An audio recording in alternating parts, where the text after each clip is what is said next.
This is Jerry, and it's Friday morning, April 13th. It's just before 8 o'clock, and I wanted to run through a few things before I head off to the office this morning. It's drizzling. It's been raining for a few days. It just got done with a heavy rain about 10-15 minutes ago. So you can see that I've moved this pile of brush out. It's sitting in the driveway. I've found a place to haul all of my brush to, which would be nice, but it's going to be another week or two before I get it there. Managed to get a few things done up the top side. I got all of this heavy stuff that's going to be cut up into firewood down from there and just tossed it in here. And in another week I'll deal with that. I had an issue with the retaining wall. Before the rain started, I started backfilling this and leveling out this area up here a little bit to create space for the garden, and I ended up having to take it all out. I had it full. I had this pipe buried. I had it all the way up to the bottom of this board here, so about a foot down from the top of this. And what it did was it took this post right here and it shoved it forward about 2 or 3 inches. So I had to take it all out, which was a chore. So all I did was take it out from underneath here and let it cave itself in as it went along. And then I was able to shove this post back, and I took a concrete block and dropped it in front of it, and that has stabilized it. And then I wet it to help the sand settle in more, and the rain will help with that too a little bit. So I'm going to have to finish this section and then fill it in before I fill in the backside, so the dirt pushes all of that back with its weight and helps support it. Then I can fill in the back side. So it's kind of the reverse of what I wanted, but oh well.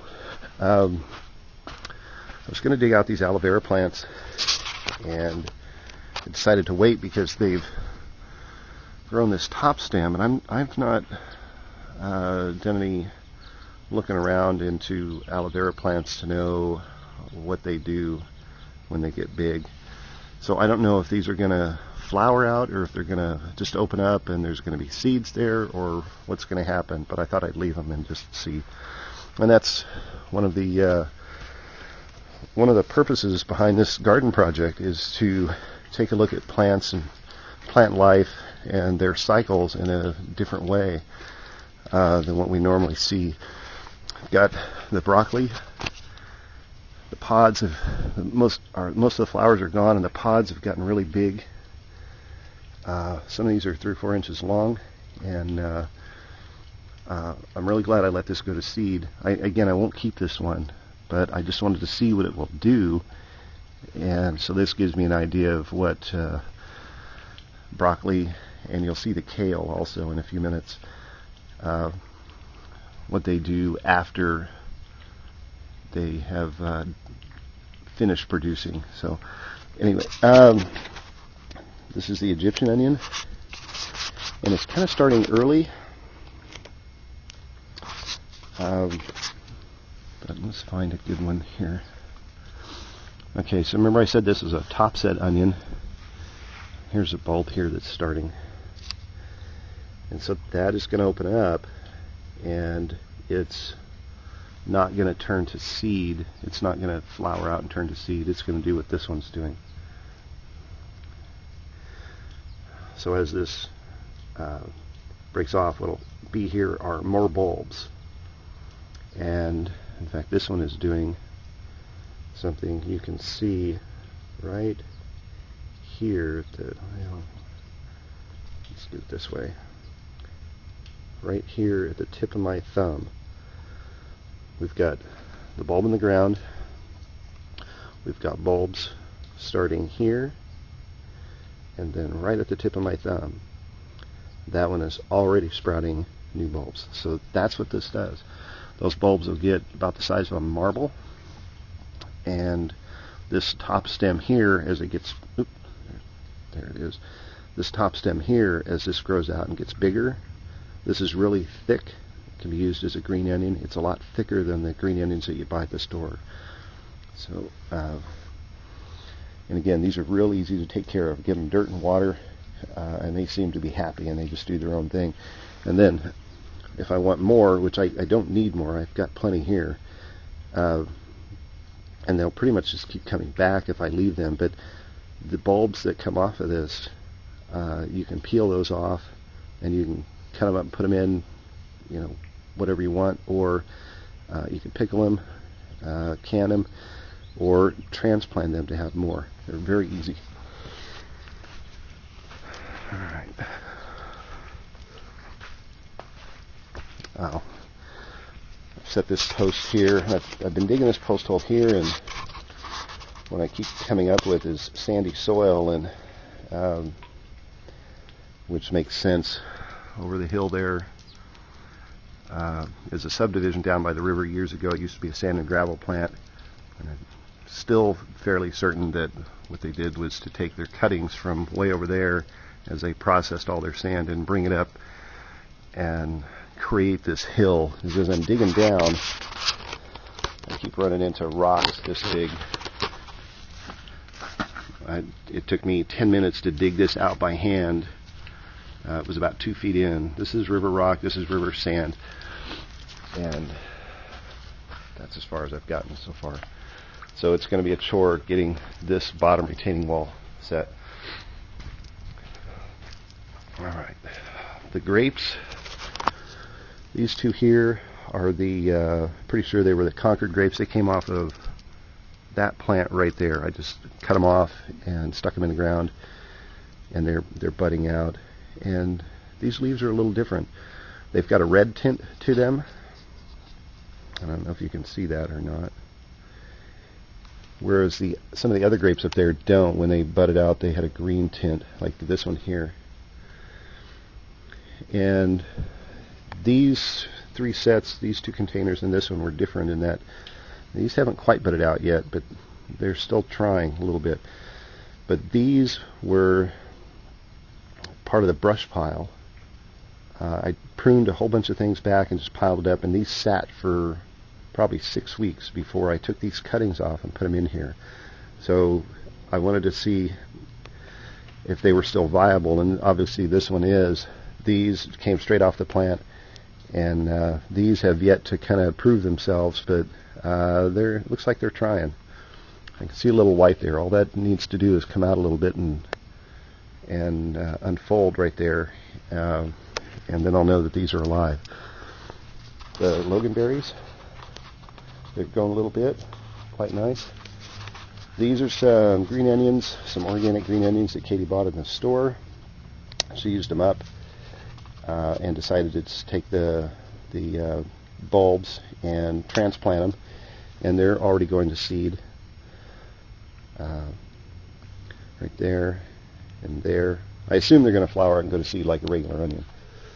The reds, not growing as fast and furiously as I'd like, except on the stem, but you can see a little bit of roundness here on this bulb, but not so much on most of the others. So I don't know if I've got a soil issue, if it was a timing issue, or if it's a nutrient issue or water, but I'll figure it out. I'm about 2 months from pulling these out of the ground still. Strawberries, growing quite nicely.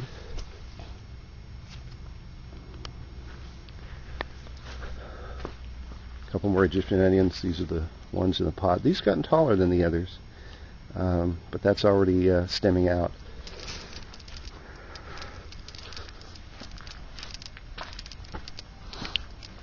The kale, the dogs came through and ate some of it. This was one that had flowered out.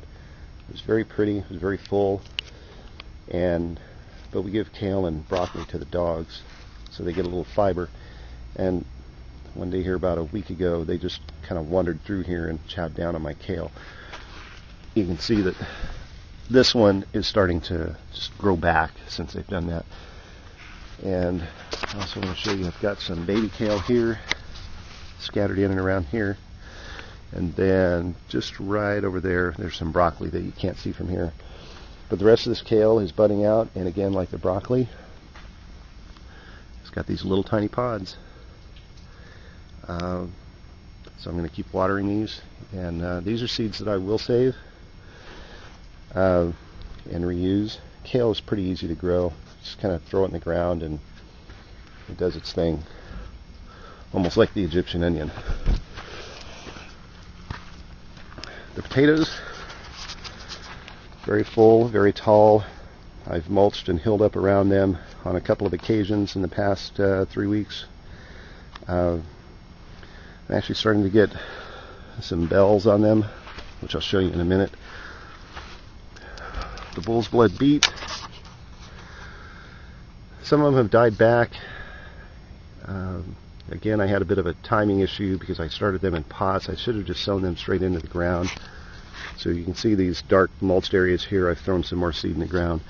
Whatever lives, lives. Whatever doesn't, doesn't. You know, my purpose behind them is not to get a crop, but to let them go to seed. I want more seed. And apple trees budding out nicely, as are the rest of those. I've pruned back mostly the peach, but a little bit on the apple too, to try and train them. Still learning about how to prune fruit trees.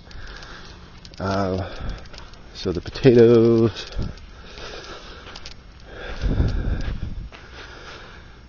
where to go? Okay. So here's one right here. You can see 3 bells here. Those will flower out, and I want to see what they do. Normally, when the flowers and the plant starts to wilt back, then that's a sign that it's done. But I had several bells right here, and they're all gone. So that's a little disturbing to me. That's not what I want. I don't know what caused that. I don't know if it was one of the animals brushing up against it, or if they just somehow pinched themselves and fell off. But this is what I want. I want most all of these, as many as I can, to flower out, because I want to see what the flowers will do over time. This one, there's 2, 4, looks like there's 6 bells in this group here. So I'm going to try and protect these. I see a few more on some of the others too.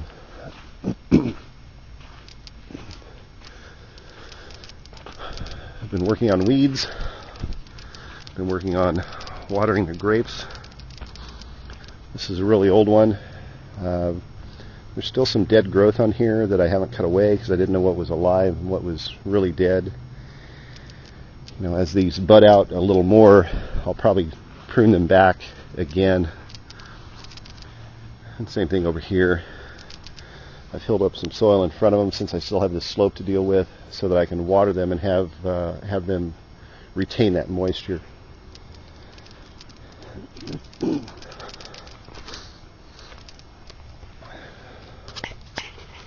And these, again, wow, this green growth was not here a week ago, so that's growing pretty fast. I think I just watered them on, I think it was Sunday and Monday, so that's a lot of growth in the past few days. Well, the potatoes doing pretty well, considering they're kind of in the shade. Looks like I've got a broken one here. I don't know if that's from, actually I think I need to hill that up more. It's flopping over because I don't have enough soil. So these are growing faster than I'm hilling the soil up around them. So I'll still get a crop, and I'm still learning about potatoes, but I need to come out here and fix this. So since this is Friday, tomorrow's Saturday, I'll do that tomorrow. I've got a couple more things. I've got to walk back over here.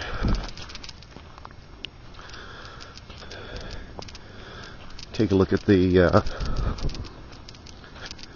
russet potatoes.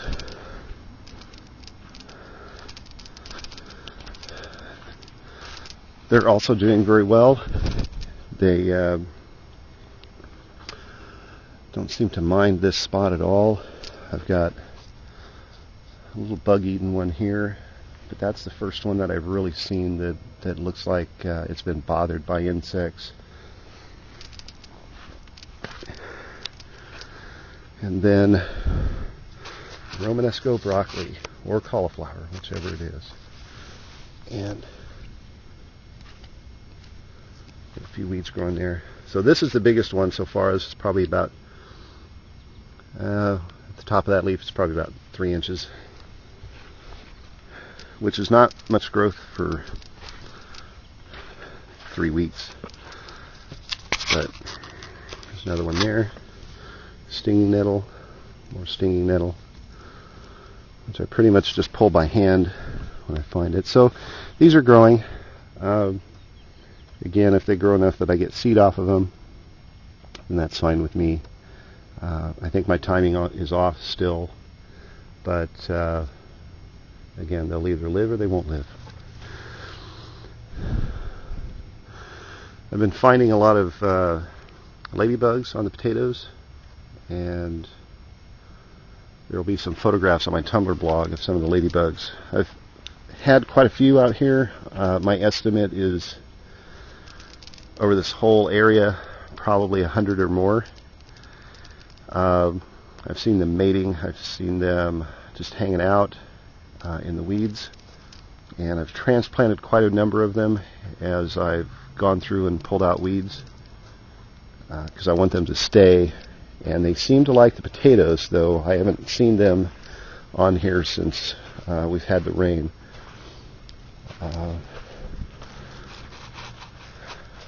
So that's it for now. Thanks for watching. Have a great day. Stay dry.